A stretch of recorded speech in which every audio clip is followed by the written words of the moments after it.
আপোনালোকৰ ঘৰখনত পতি পত্নীৰ মাজত অনবৰতে হাই কাজিয়া হৈ থাকে নেকি? আপোনালোকৰ ঘৰখনত মিলা প্ৰীতি নোহোৱা হৈছে নেকি? আপুনি উপাৰ্জনৰ ৰাস্তা বিচাৰি পোৱা নাই নেকি? এতিয়া চিন্তা কৰিবলগীয়া কোনো দৰকাৰ নাই। এখন জাগ্ৰত আইথান, যিজন আইথানৰ প্ৰতিষ্ঠাপক, তেখেতক আই মাতৃ বুলি সকলোৱে পৰিচিত। এইজন হৈছে আই মাতৃ। তেখেতে ভাগ্য চকৰি ঘূৰাই দিব পাৰে। আপোনাৰ জন্ম লগ্ন, আপোনাৰ ভৱিষ্যত সকলোখিনি তেওঁ চাই চিতি কৰি দিব পাৰে। আপোনাৰ যদি দিন বেয়া চলিছে, তেতিয়া আপুনি এই থানলৈ আহক, আপোনাৰ ভাগ্য চকৰিখন ঘূৰাই ল'ব পাৰে। এতিয়া সকলোৰ মুখে মুখে এই আই থানৰ কথা। প্ৰত্যেকেৰে আহিছে এই আই থানলৈ, প্ৰত্যেকৰে মনৰ আশা পূৰণ হৈছে। মোৰ আগৰ ভিডিঅ'সমূহত আপোনালোকে দেখিছে, প্ৰত্যেকৰে কৈছে বহু বছৰ সন্তানহীন পিতৃ মাতৃও সন্তান লাভ কৰিছে এই আই থানখনৰ আশীৰ্বাদ লৈ। আপোনালোকক এটা সত্য কাহিনী শুনাম। আপোনালোকে বিশ্বাস কৰে নকৰে নাজানো। এঘৰ মানুহক ঘৰত কলা যাদু কৰিছিল। কালা যাদু আপোনালোকে একাংশই বিশ্বাস কৰে, একাংশই নকৰে, কিন্তু এইটোৱে সত্য। এতিয়া যেনেকৈ আমি ভগৱানক বিশ্বাস কৰোঁ, কালা যাদু আছে। ভগৱান যেতিয়া আছে, কালা যাদু বেয়া বস্তু আছে।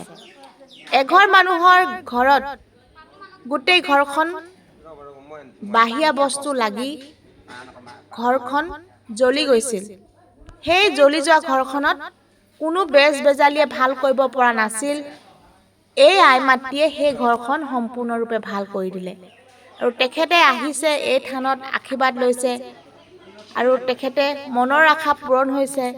আৰু বহুতৰে মনৰ আশা পূৰণ হৈছে। কাৰোবাৰ সন্তান নোহোৱা মাতৃ সন্তান ফলৱতী হৈছে, কাৰোবাৰ বহুত দিনৰ পৰা বেমাৰ ৰোগত আক্ৰান্ত হৈ থকা মানুহো ইয়াত ভাল হৈছে। বহুতে নিজ মুখে কৈছে কিমান বছৰ বেমাৰত পৰি আছিল, ডক্তৰে চিকিৎসা কৰা ফলতো আৰোগ্য নোহোৱাত এই আই থানলৈ আহি আৰোগ্য লাভ কৰিছে। আৰু মই এই আই থানখনত কেনেকৈ কি নীতি নিয়ম কৰে সম্পূৰ্ণ কথা ক'ম।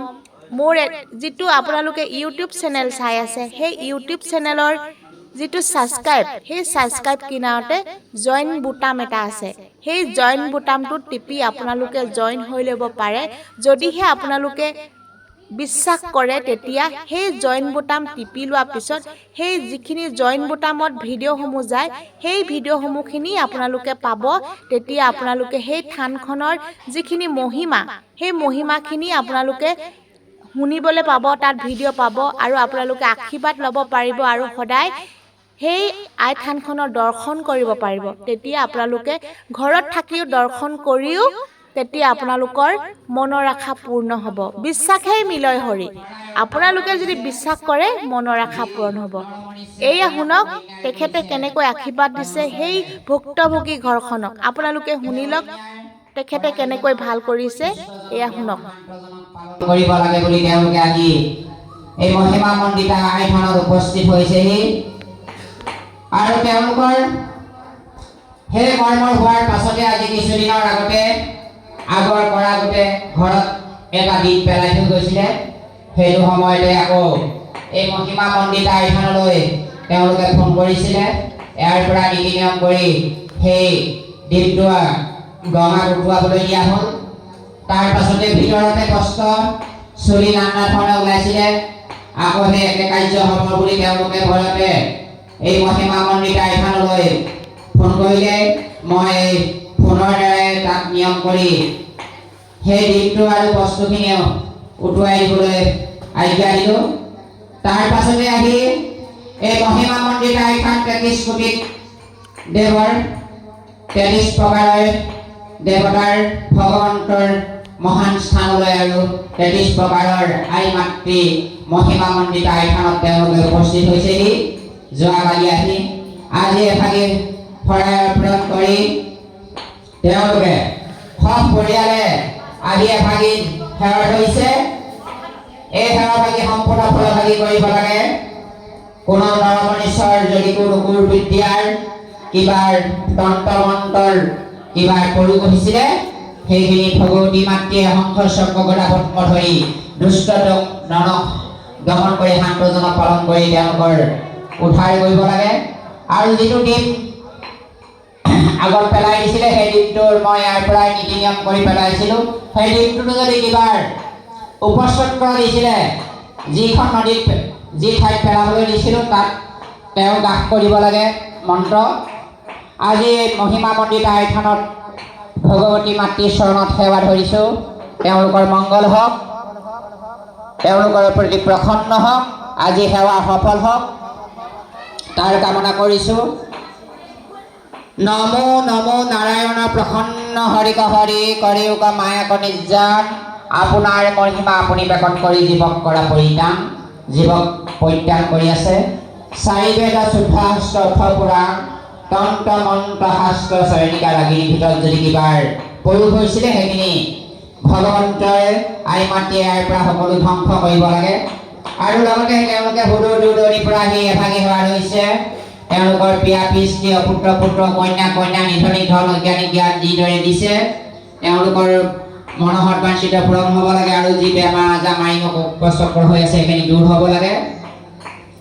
সেইখিনি দূৰ কৰি ভগৱন্তই কৃপা কৰি তেওঁলোকৰ নপুষ মৃত্যুকে হাত পাতি লৈ গুৰুজনা তুষ্ট হৈ সেৱকী গৃহস্থসকলৰ প্ৰতি প্ৰসন্ন হৈ ভগৱন্তই কৃপা দৃষ্টি কৰি জয় জয় বুলি উদ্ধাৰ কৰি পূবে পশ্চিমে উত্তৰে দক্ষিণে গৰুৱে মহে খেতিয়ে পঠাই ধন জল ল'ৰা ছোৱালী পৰিপুত্ৰ বেমাৰ আজাৰ মাৰিমক উপচক্ৰ দূৰ কৰি উদ্ধাৰ কৰিব লাগে। কৃষ্ণ হৰি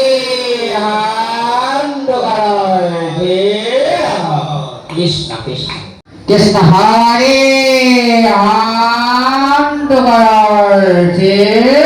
ভাল হে ভগৱন্ত জান বস্তু জানি আছে। আপোনাৰ সেই মহিমা মণ্ডিত আইথানত তেওঁলোকে ভগৱন্ত গুণনী কীৰ্তন পাঠ ভাগি পঢ়িবলৈ আগবাঢ়িছে। ইয়াতে তাৰ নিমিত্তে তেওঁলোকে ভগৱন্ত চৰণলৈ ভাগি সেৱা ধৰিছে। সেৱাৰ ভাগি তেওঁলোকৰ ফলভাগী কৰি আগলৈকে এইদৰে ভকতৰ সমাজত ভগৱন্ত গুণনী কীৰ্তন কৰি থাকিবলৈ শক্তি দি ভক্তি পাত্ৰ কৰি গোবিন্দৰ পৰা আশীৰ্বাদ কৰিলে গতি গতি হ'ব পাতে কৰ্ম গতি হ'ব। কৃষ্ণ হৰি কৃষ্ণ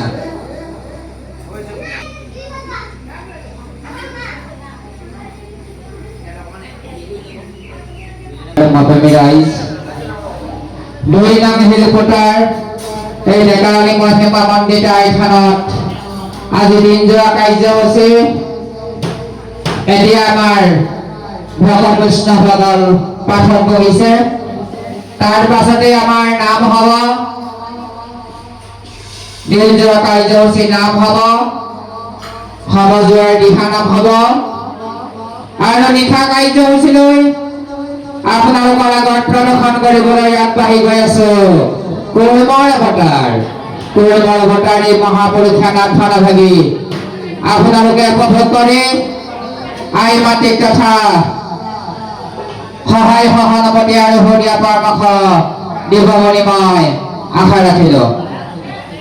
পৰম শ্ৰদ্ধাৰ ভক্ত প্ৰাণ ধৰ্মপ্ৰেমী ৰাইজ, প্ৰতিখন ভাৱতে প্ৰতিটো মুহূৰ্ততে আপোনালোকৰ সহায় সহমৰ্মী ৰাইজৰ এই মহিমা মণ্ডিত আইথান পূবে পশ্চিমে উত্তৰে দক্ষিণে থকা এই ৰাজহুৱাৰ আই মহামায়া মাতৃ থান ভাগি ৰাইজে প্ৰতিষ্ঠাৰ কৰা ৰাইজৰ সহায় সহযোগতে আমি কৰ্মভাগী কৰি আহিছো। গতিকে আজি দিন যোৱা কাৰ্যসূচী আমাৰ বৰ্তমান ভকত বৈষ্ণৱ পাঠত বহিছে। পাঠৰ সামৰণি পাছতে নাম হ'ব আৰু দিহা নাম হ'ব। এনেকৈ আমাৰ দিনত যোৱা কাৰ্যসূচী চলি থাকিব। আৰু নিশা কাৰ্যসূচীলৈ আপোনালোকৰ আগত প্ৰদৰ্শন কৰা হ'ব কুৰ্মৰ অৱতাৰ নাথ ভাগি আপোনালোকৰ আগত প্ৰদৰ্শন কৰিব কণ কণ শিশুসকলে। আমি ছয় বজাই লগে লগে আপোনালোকৰ আগত প্ৰদৰ্শন কৰিম কুৰ্মৰ জয়